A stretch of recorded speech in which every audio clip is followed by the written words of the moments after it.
jouerait son rôle. Alors qu'est-ce qui provoque cette inflammation des tissus, du cartilage, cette inflammation qui va attaquer le cartilage, faire en sorte que le cartilage se détruit et provoque ces fameuses douleurs liées à l'arthrose et voire le handicap lié à l'arthrose. Là, sur ce schéma, c'est toutes les sortes d'arthrose. Alors, celle de l'articulation de l'épaule, le coude, on a le coude, on a genou, l'épaule, le genou, la hanche, mais ils les oublient chevilles, l'arthrose cervicale. l'arthrose cervicale.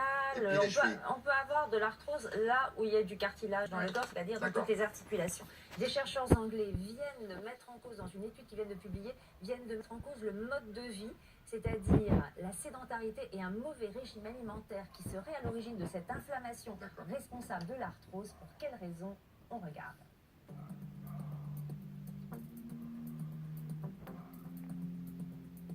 L'arthrose n'est pas une simple usure du cartilage associée à l'âge, mais c'est une maladie dans laquelle on va retrouver de l'inflammation, c'est-à-dire qu'on va avoir un certain nombre de molécules qui vont attaquer entre guillemets le cartilage et induire la dégradation du cartilage.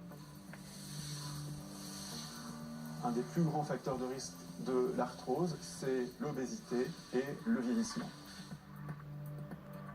On sait qu'une inflammation au cours du vieillissement qu'on n'explique pas encore très bien. Pour l'obésité, on sait que le tissu adipeux, c'est-à-dire le graisseux des graisses, se met à sécréter un certain nombre de molécules nocives pour l'organisme. Ces molécules de l'inflammation vont attaquer tous les organes et notamment le cartilage. La sédentarité peut provoquer de l'arthrose parce que l'activité physique est importante pour la bonne santé du cartilage. On sait aussi qu'un mauvais régime alimentaire peut être nocif pour l'arthrose.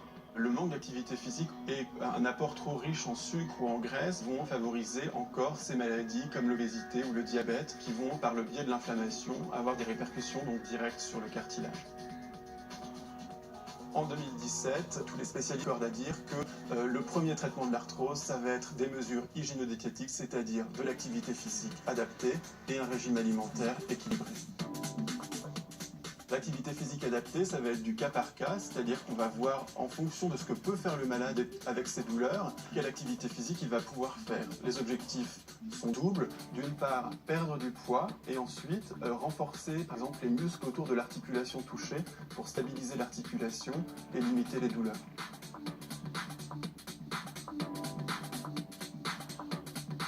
Le régime alimentaire, c'est une alimentation équilibrée qui va permettre de faire perdre un petit peu de poids aux malades s'ils sont en surpoids ou obèses et également de cibler certains aliments.